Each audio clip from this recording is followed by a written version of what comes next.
तो आज का हमारा टॉपिक का नाम है मोशन इन वन डायमेंशन। तो आज सबसे पहले तो हम लोग पढ़ेंगे स्केलर एंड वेक्टर क्वांटिटी के बारे में। तो स्केलर क्वांटिटी क्या होती है? वो क्वांटिटी जिसमें केवल कि हम लोग को साइज पता हो किसी भी ऑब्जेक्ट का, किसी भी चीज़ का। तो these are physical quantities which are expressed only by their magnitude. और वेक्टर क्या होती हैं? These physical quantities require the magnitude as well as the direction to express them.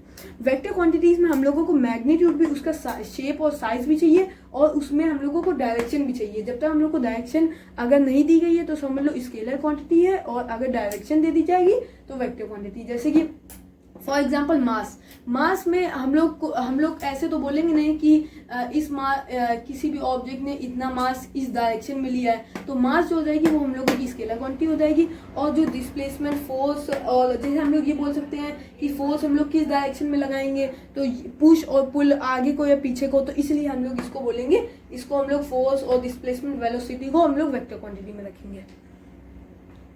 तो चलिए अब हमारा टॉपिक है रेस्ट एंड मोशन।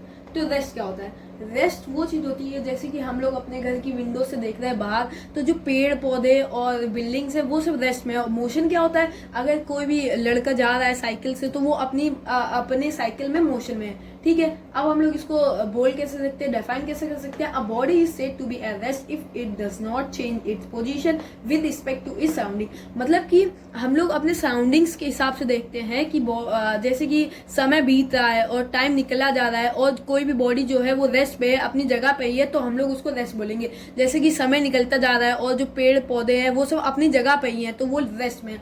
अब मोशन क्या होता है? A body is said to be in motion if it changes its position with respect to its surrounding. मतलब कि एक एग्जांपल ले लेते हैं। आप ट्रेन से जा रहे हैं, ठीक है, अब आप ट्रेन में बैठे, ट्रेन चल रही है, तो जो पीछे ट्रैक है और जो लोग पीछे खड़े हैं वो चलने लगे, वो पीछे छूटने लगे, आप आगे आने लगे, तो आपको लग रहा है कि वो लोग मोशन में, लेकिन ऐसा नहीं है।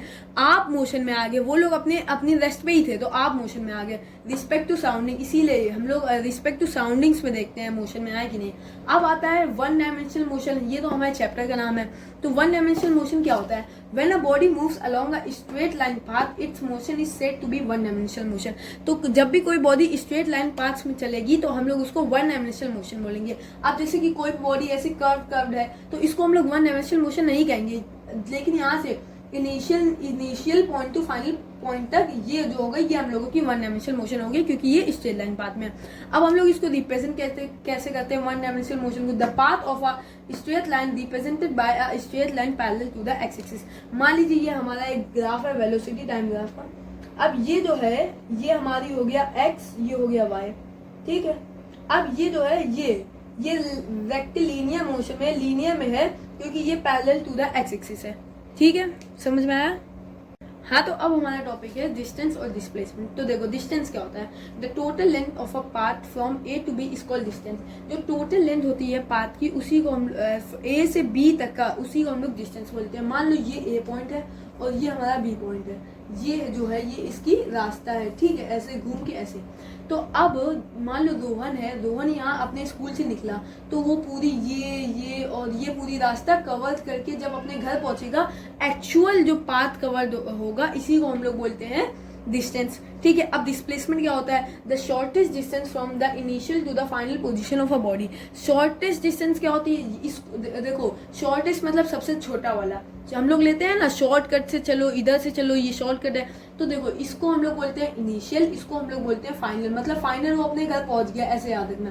तो यहाँ से यहाँ वाली जो डिस्टेंस होगी इसी को हम लोग बोलते हैं डिस्प्लेसमेंट।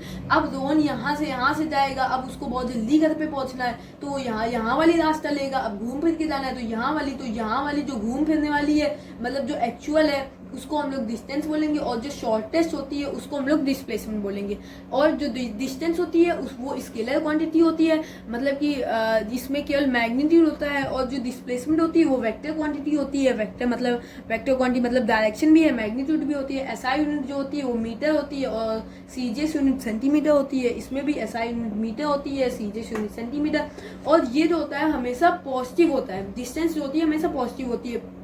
ये जो होती है वो पॉजिटिव भी हो सकती है, निगेटिव भी हो सकती है, डिपेंड करती है उसकी डायरेक्शन पे। अब मान लो इसका एक एग्जांपल ले देते हैं। जो रोहन है वो 10 किलोमीटर आगे गया, ठीक है, आगे गया, फिर वो पीछे आ गया 20 किलोमीटर, ठीक है, तो 20 माइनस 10 नहीं, अरे एक मिनट, 10 माइनस 20, तो हमारा आंसर आ जाएगा 10। तो ये किस में आ गया, माइनस में।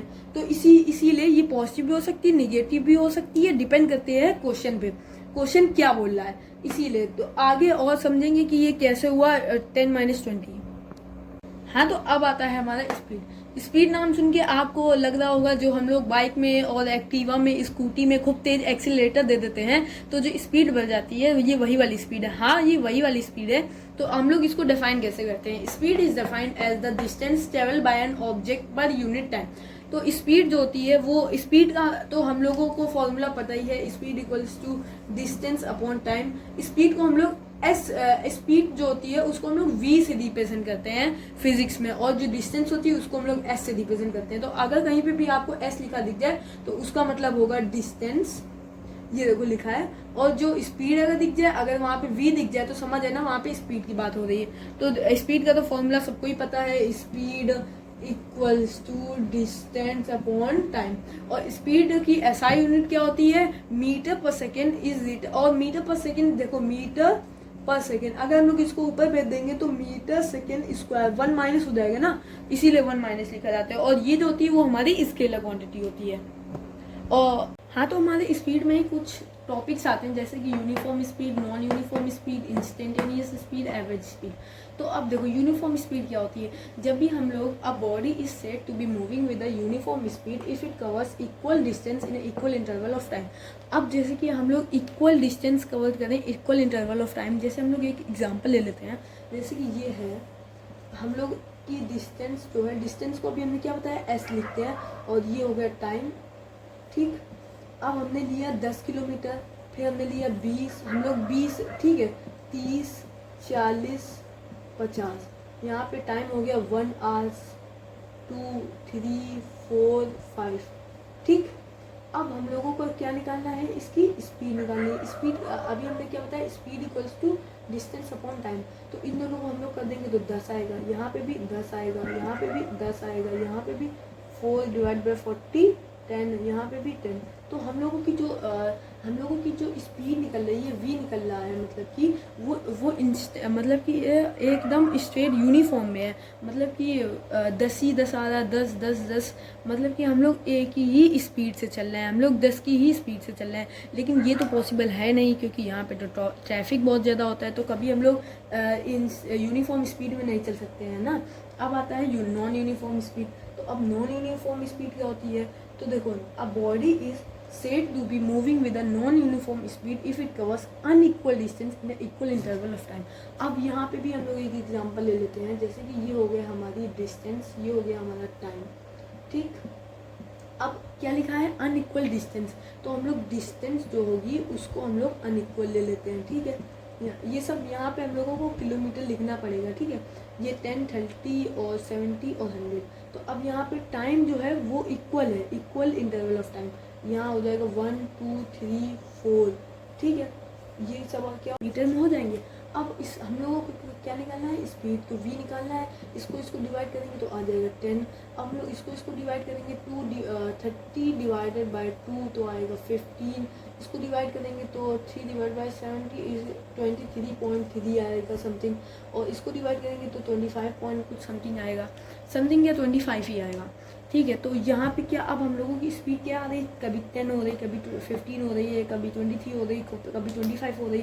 तो ये होगा नॉन यूनिफॉर्म स्पीड। तो हम लोगों की असली ज़िंदगी में तो यही होता है, हम लोग नॉन यूनिफॉर्म स्पीड से ही चलते हैं, क्योंकि कोई भी बाइक है अब वो बिल्कुल उसी स्पीड से तो चल नहीं सकती है, ठीक है। अब आता है instantaneous speed. When the speed of a body keeps on changing. जब भी स्पीड ऑफ अ बॉडी जो होगी वो चेंज करती रहेगी बार बार। जैसे कि अभी हम लोग अपनी एक्टिवा चलाते हैं, मान लो अगर बाइक भी चला रहे हैं तो अब हम लोग उसमें स्पीडोमीटर पे बार बार देखते रहो ना कि क्या हो रही स्पीड। इंस्टेंटेनियस स्पीड मतलब कि तुरंत क्या स्पीड हो रही है। अब जैसे कि 10 थी, अब तुरंत आपने देखा तो 20 हो गई, तो ये इसी को हम लोग बोलेंगे इंस्टेंटेनियस स्पीड। अब आते हैं हम लोग एवरेज स्पीड पे। तो distance travel total upon total time taken. तो मान लो अभी हम लोग ने वो निकाला था, तो हम लोग की तो मान लो टोटल डिस्टेंस जो होगी वो है हमारी 50, जितनी भी डिस्टेंस हो, नॉन यूनिफॉर्म और इंस्टेंटेनियस सब में, ठीक है, जो भी क्वेश्चन में बोला जाएगा। मान लो 50 है और टोटल टाइम है 2, इसको कर देंगे तो हम लोगों का 25 जो होगा ये होगा एवरेज स्पीड। ठीक है, समझ में आया।